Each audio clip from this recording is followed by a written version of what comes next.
You know how sometimes everything in your life feels perfectly balanced, and then, in a single moment, it all begins to crumble? That's exactly where I was. My name is Eric, and for 7 years, I believed my wife, Rachel, and I had something unshakable. It turned out I was wrong.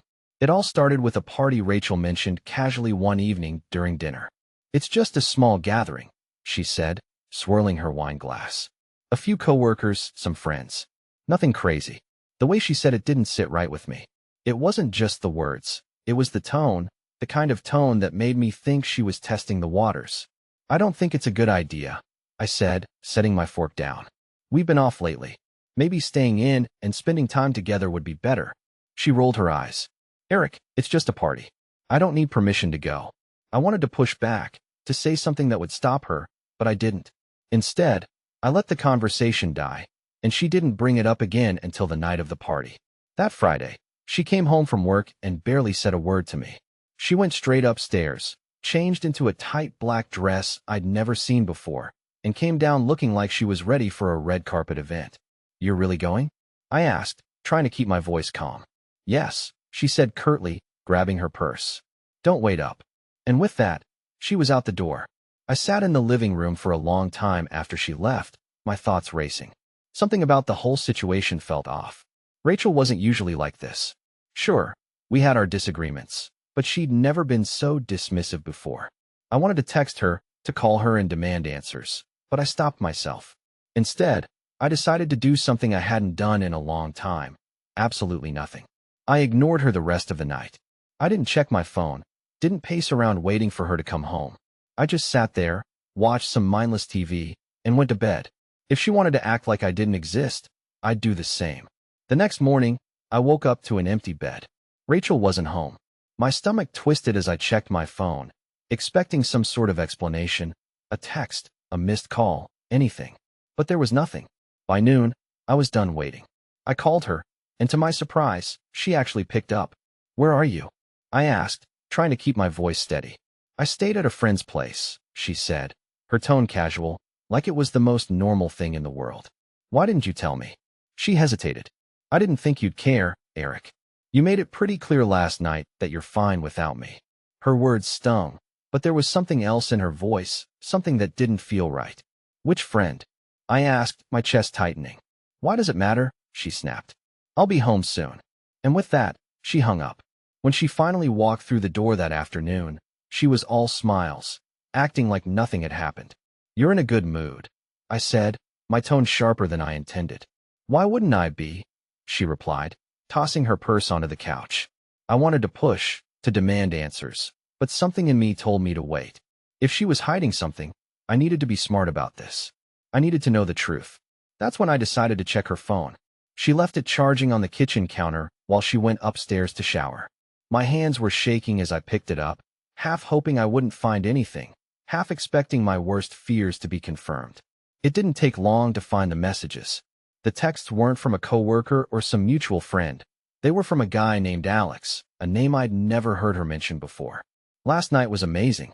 Can't stop thinking about you. I wish we didn't have to sneak around." My stomach dropped as I scrolled through the conversation. There were pictures, 2 selfies of the two of them at the party, laughing, her hand on his chest. I put the phone down, my hands trembling. My mind raced with 100 questions, but one thing was clear. My wife wasn't just at a party last night. She was with him. After reading those messages, I felt like the ground had been ripped out from under me. My chest tightened, my hands wouldn't stop shaking, and the air in the room felt thick, like I couldn't breathe. But I couldn't confront Rachel, not yet. If I wanted answers, if I wanted the full truth, I had to be smart. I placed her phone back on the counter exactly how I found it, then sat on the couch, trying to calm my racing thoughts.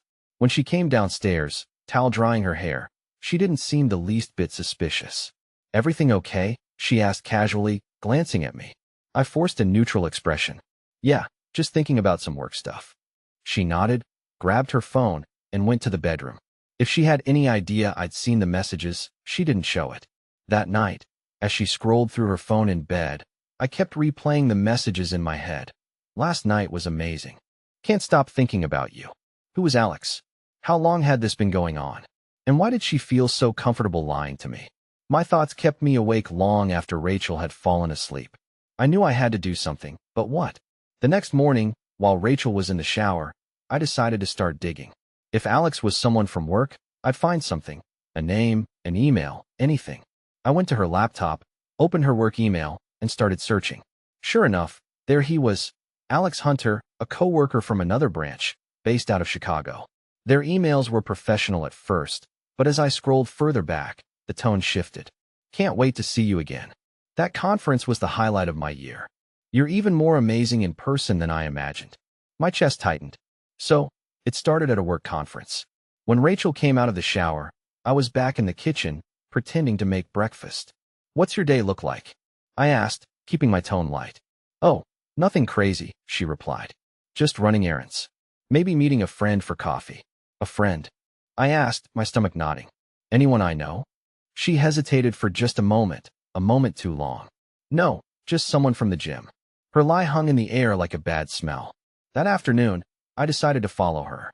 It wasn't something I was proud of, but I needed to know. She left the house around 2 p.m., wearing that same black dress she'd worn to the party.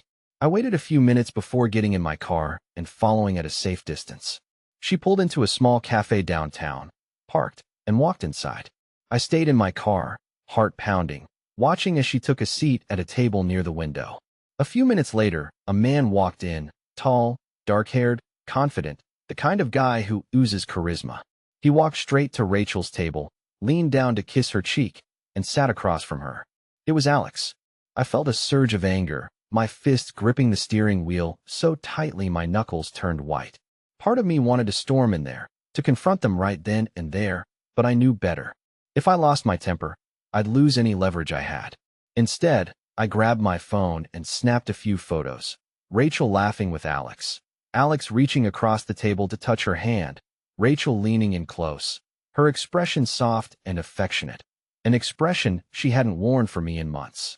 I sat there for nearly an hour, watching as they talked, laughed, and sipped their coffee like nothing in the world was wrong. When they finally left, I followed them at a distance, my stomach churning. They didn't go far, just to a nearby park. They walked together, holding hands, looking every bit like a couple in love. By the time I got home, my head was spinning.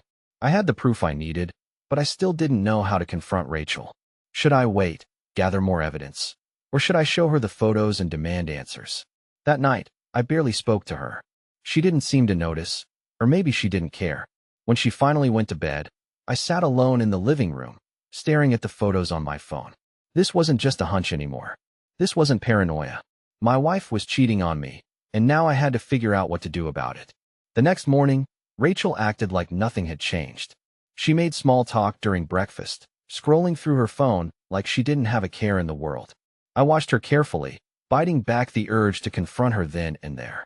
Instead, I kept playing the role of the clueless husband, all the while formulating a plan. I needed to get inside her head, to make her question whether I knew anything at all.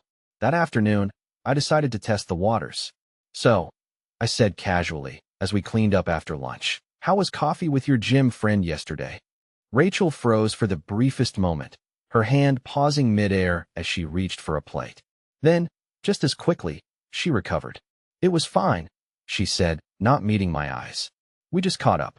Nothing special." I nodded, pretending to accept her answer, but inside, my suspicions grew. She was lying, and she knew I knew it. Over the next few days, I started dropping subtle hints, little comments designed to make her squirm. "You've been spending a lot of time out lately," I said one evening as she came home late from work.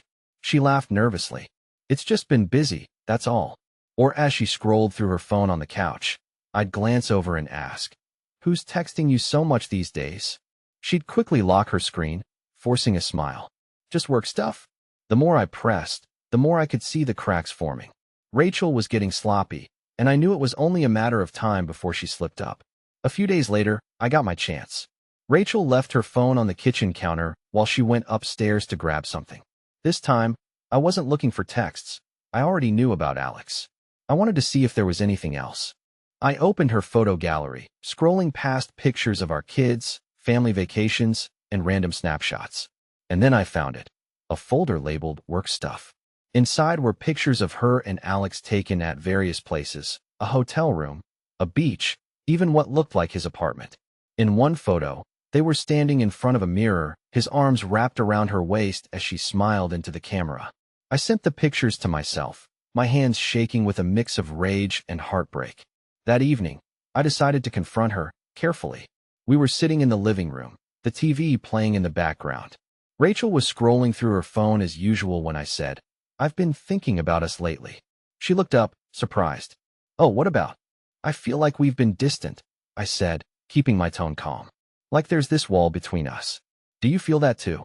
She hesitated, her expression unreadable. "I guess, maybe a little. But things have just been stressful. Work, the kids, life, it's a lot." I nodded, pretending to agree. "Yeah, I get that. But I think we need to be honest with each other, Rachel. About everything." Her eyes darted away, and I saw the panic flash across her face. "What do you mean?" I leaned forward, my voice steady.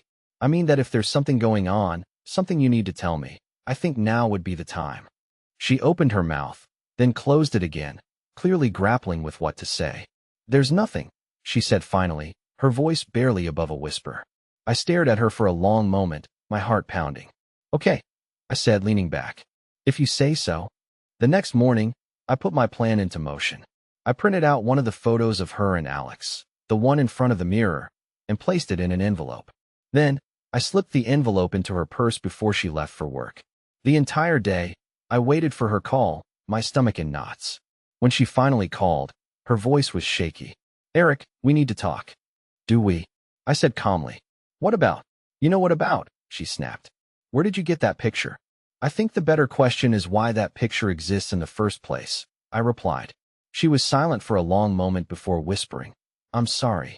I hung up the phone. When she came home that evening, her usual confidence was gone. She looked small, defeated, her eyes red and puffy from crying. "I don't even know where to start," she said, standing in the doorway. I crossed my arms, keeping my expression cold. "Try the beginning." She sat down on the couch, her hands trembling. "It started at a work conference," she admitted. "I didn't plan for it to happen, but it did. And I didn't know how to stop." "Didn't know how to stop?" I repeated, my voice rising. "You mean you didn't want to stop?" She flinched, but didn't argue. "I've been a fool, Rachel," I continued. "I trusted you. I built a life with you. And this is how you repay me." She started crying, but I didn't feel any sympathy, not this time. "I'm sorry," she said through her tears. "I don't expect you to forgive me, but I need you to know that I regret it. I regret all of it." I didn't respond. Instead, I stood up, walked to the door, and opened it. "You can stay at your friend's place tonight. I need time to think." She hesitated, looking like she wanted to argue, but then she grabbed her purse and walked out. As the door closed behind her, I felt a strange mix of relief and sadness. This wasn't the end, not yet, but it was the beginning of the end, and I knew there was no turning back. Rachel didn't come back the next day, or the day after that. She texted me once to say she was staying at a friend's house and would give me the space I needed. The silence in the house felt deafening, but I welcomed it. For the first time in weeks, I could think clearly. I spent those days focusing on Emily and Jake. They didn't know what was happening yet, and I wasn't ready to tell them. All they knew was that Mommy was staying with a friend for a little while. I hated lying to them, but I couldn't bring myself to shatter their image of her. Not yet. On the third day, Rachel called. "Eric, can we talk?" she asked, her voice soft. "Please. I know you're angry, but I need to explain." I considered saying no, but something in her tone made me agree. "Come by tonight after the kids go to bed," I said. That evening, Rachel walked into the house looking like a shadow of the confident woman she used to be. Her hair was pulled back in a messy bun, and her eyes were red, like she'd been crying for days. "Thank you for agreeing to see me," she said, sitting down across from me at the dining table. "Start talking," I said, my voice cold. She took a deep breath, her hands trembling. "I don't know how to even begin. I know I've destroyed everything. I know I've hurt you and the kids in ways I can never undo. But I want to try to fix this. I want to fix us." I scoffed, leaning back in my chair. "Fix us? You think this can be fixed?" "I don't know," she admitted, her voice breaking, "but I need to try. I love you, Eric. I never stopped loving you. What I did with Alex, it was a mistake, a horrible, unforgivable mistake. But it wasn't because I stopped loving you." I stared at her, my chest tightening with anger. You call 6 months of lying and sneaking around a mistake, Rachel? A mistake is forgetting to pick up milk at the store. What you did was a choice. A series of choices. She flinched, tears streaming down her face. You're right. It was a choice, and it was the worst choice I've ever made. For the next hour, she poured everything out. How her affair with Alex started at a work conference, how it spiraled into something she couldn't control, and how she convinced herself that it didn't mean anything. I thought I could keep it separate from us, she said. I thought it wouldn't affect our family. But I was wrong. I see that now. Her words rang hollow.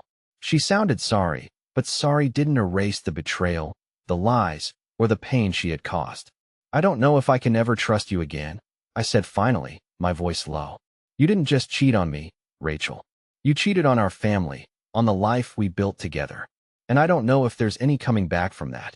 She nodded, her tears falling onto the table. I'll do whatever it takes, Eric. Whatever you need me to do. Just please, don't give up on us. After she left that night, I sat alone in the quiet house, staring at the wedding photo on the mantel. The couple in that picture seemed like strangers now.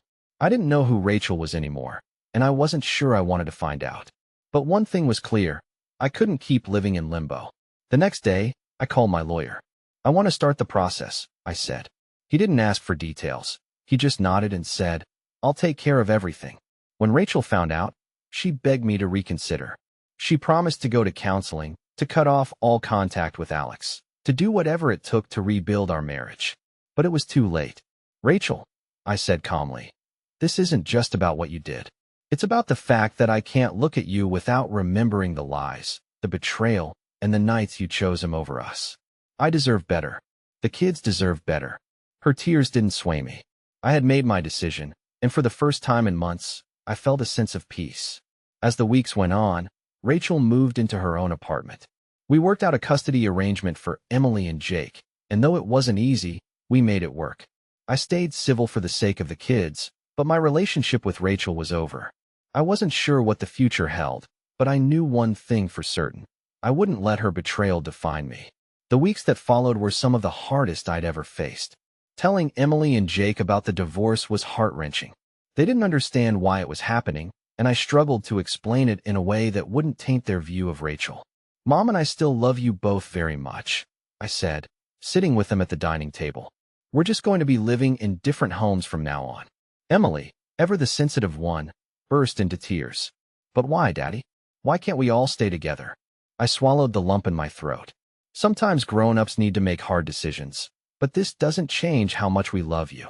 You'll always have both of us. Jake stayed quiet, staring down at the table, his little fists clenched.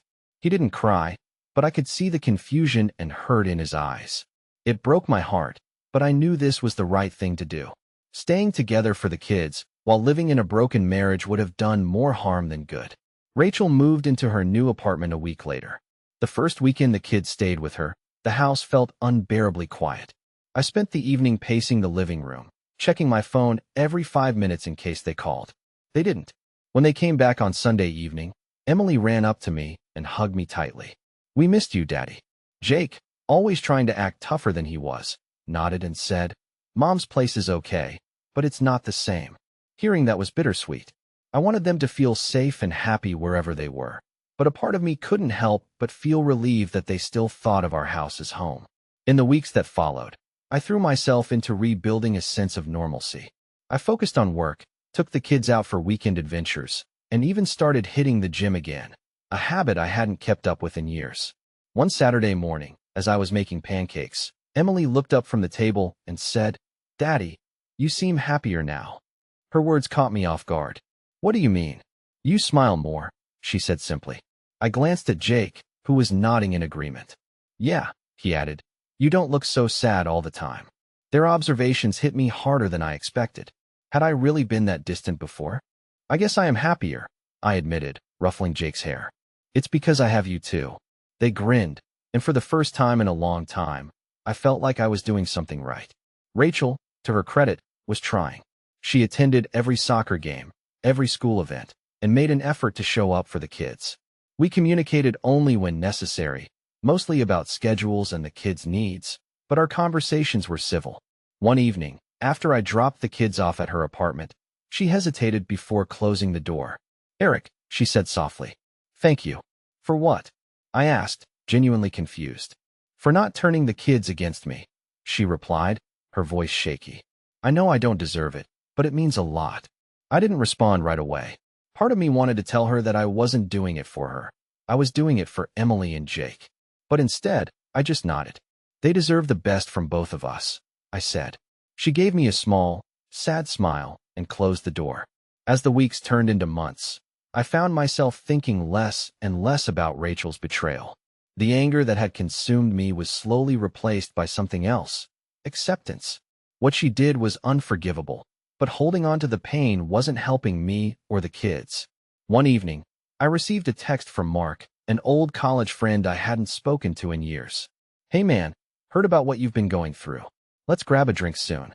I hesitated for a moment before replying. Sounds good. Let me know when. It was a small step, but it felt like the beginning of something new. The next weekend, after dropping the kids off at Rachel's, I decided to take a walk through the park near our old house. It was a place we used to go as a family, and being there alone felt strange at first. But as I walked along the familiar paths, I felt a sense of peace. Life wasn't perfect, but it was moving forward, and for the first time in a long time, I felt ready to move with it. Life slowly found its rhythm again. Between work, taking care of Emily and Jake, and rebuilding my own sense of stability, the days became less about surviving and more about living. Still, there were moments when the weight of everything that had happened would creep back in. Quiet evenings when the kids were with Rachel, or when I passed by places that held memories of our life together. But one thing I had learned through all of this was that pain doesn't last forever, as long as you don't let it. It was on one of those quiet evenings, while the kids were with Rachel, that Mark and I finally met for that drink. He picked a small bar downtown, the kind of place that was just loud enough to drown out awkward silences, but not so loud that you couldn't have a real conversation. Mark greeted me with a firm handshake and a grin. Man, it's good to see you. You look better than I expected. I laughed, shaking my head. Thanks, I think. We grabbed a couple of beers and settled into a corner booth. It didn't take long before the conversation turned serious. So, Mark said, leaning back in his seat, Rachel, what the hell happened? I gave him the short version, enough to explain the situation without diving into the painful details. That's rough, he said, shaking his head. But honestly, you seem like you're handling it better than most people would. I shrugged. What choice do I have? I've got 2 kids who need me to keep it together. Falling apart isn't an option. Mark nodded, his expression thoughtful. Still, you're allowed to think about yourself too. When's the last time you did something just for you? I hesitated. The truth was, I couldn't remember. My life had revolved around the kids, work, and dealing with the fallout of the divorce. Exactly, Mark said, reading my expression. You deserve a life outside of all this, Eric. Don't forget that. The conversation stuck with me long after I got home that night. For so long, I had been focused on getting through each day that I hadn't stopped to think about what I wanted out of life. The next day, I decided to make a change. I signed up for a gym membership, something I hadn't done since before the kids were born. At first, it felt strange walking into a place filled with people who seemed so put together while I still felt like I was figuring things out. But as the weeks went on, it became something I looked forward to. It was at the gym that I met someone unexpected.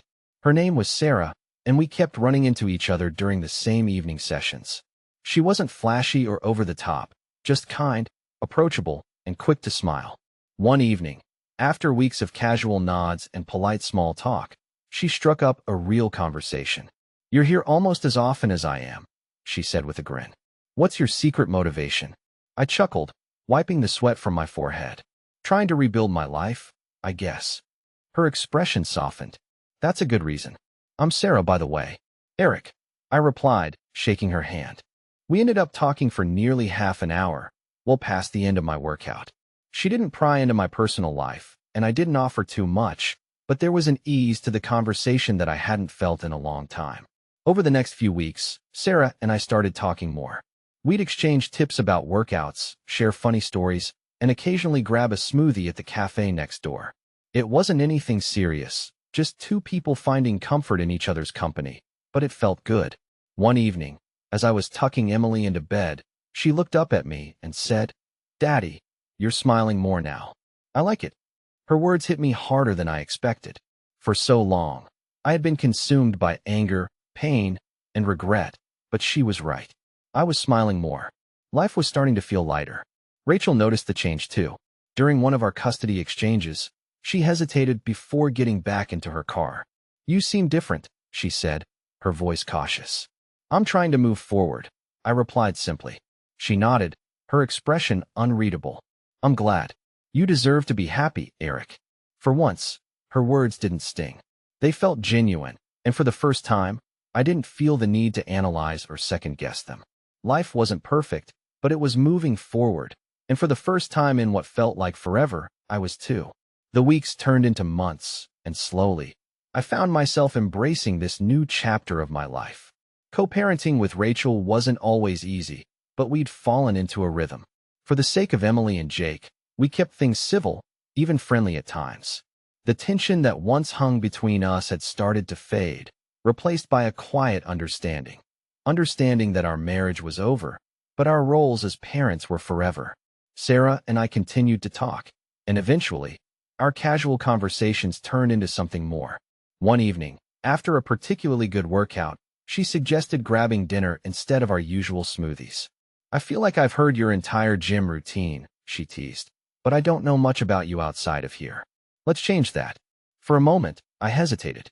It had been years since I'd gone on a date, if you could even call this a date, and part of me wasn't sure I was ready. But there was something about Sarah's easy smile and genuine warmth that made me say yes. We met at a small Italian restaurant that night, the kind of cozy, unpretentious place where the food speaks for itself. Over pasta and wine, we talked about everything: our families, our jobs, our dreams. She told me about her work as a graphic designer, her love for hiking, and how she'd been through her own share of heartbreak. I shared a bit about my kids, careful not to dive too deeply into the messy details of my past. "I like how much you care about them," she said, her voice soft. "It's rare to see someone so dedicated to their kids." Her words caught me off guard, but I smiled. They're my world. Everything I do is for them. As the evening went on, I realized how easy it was to talk to her. There were no awkward pauses, no pressure to impress. It was just comfortable. After that night, Sarah and I started seeing each other more often. It wasn't anything serious. We both made that clear from the start. But it was nice to have someone to share a meal with, to laugh with, to feel normal around. For the first time since my marriage ended, I felt a flicker of hope that life could be more than just managing the aftermath of betrayal. Meanwhile, Rachel had started to rebuild her own life. She began attending therapy and even joined a support group for women who had made mistakes in their relationships. One evening, during a custody exchange, she surprised me with an unexpected apology. "I know I've said this before," she began, her voice steady, "but I want to say it again. I'm sorry, Eric. For everything. For the lies, the pain, the mess I made of our family. I know I can't change the past, but I hope someday you'll be able to forgive me." Her words were sincere, but I wasn't sure how to respond. Forgiveness wasn't something that came easily to me, especially after everything we'd been through. "I appreciate that," I said finally, "and I hope you're finding your own way forward." She nodded, her expression a mix of relief and sadness. "I am. I just wanted you to know that I'll always regret what I did to you, and to us." Over time, the kids began to adjust to their new normal. Emily's grades improved, and Jake became more confident in soccer. They seemed happier, more settled, and that was all I could have asked for. One evening, as we sat around the dinner table, Emily looked up at me and said, "Daddy, are you happy now?" Her question caught me off guard, but I nodded. "I think I'm getting there, sweetheart. How about you?" She grinned.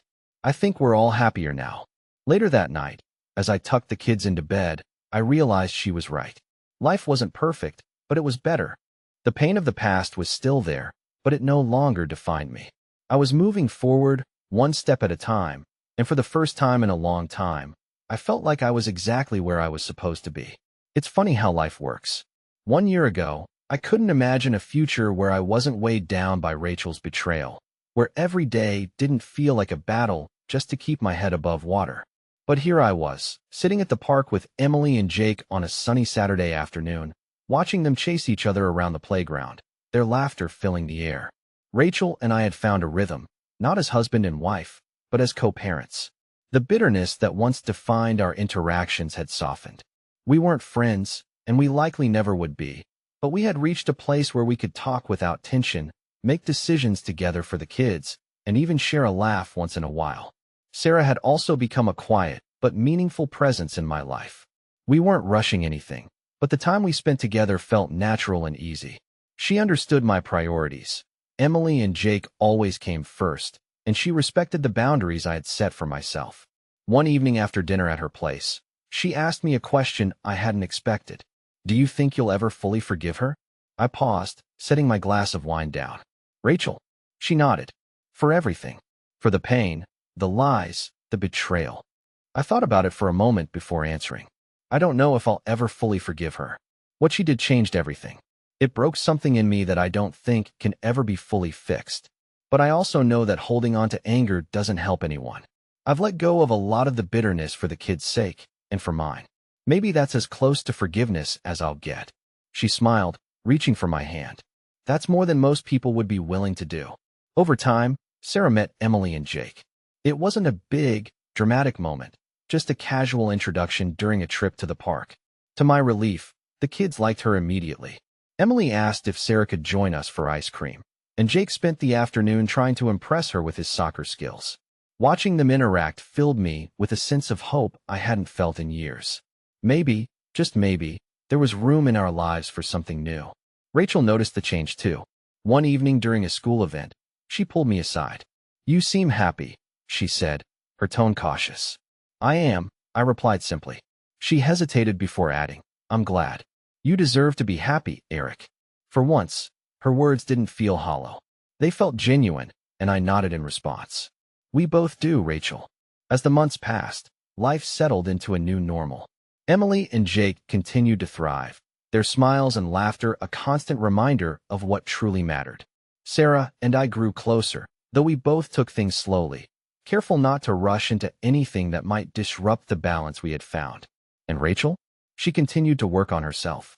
She apologized again, not just to me but to the kids, promising to be the best mother she could be. I wasn't sure if she'd ever fully forgive herself, but I could see she was trying. One quiet evening, as I sat on the porch watching the sunset, Emily came outside and climbed into my lap. "Daddy," she said, her voice soft. "Are you happy now?" I wrapped my arms around her, kissing the top of her head. "Yeah, sweetheart, I think I am." She smiled, leaning against me as we watched the sun dip below the horizon. And in that moment, I realized I wasn't just surviving anymore. I was living. The past would always be a part of me, but it didn't define me. The pain, the betrayal, the heartbreak, they were all chapters in my story, but they weren't the whole book. This was my life now, and for the first time in a long time, it felt like mine.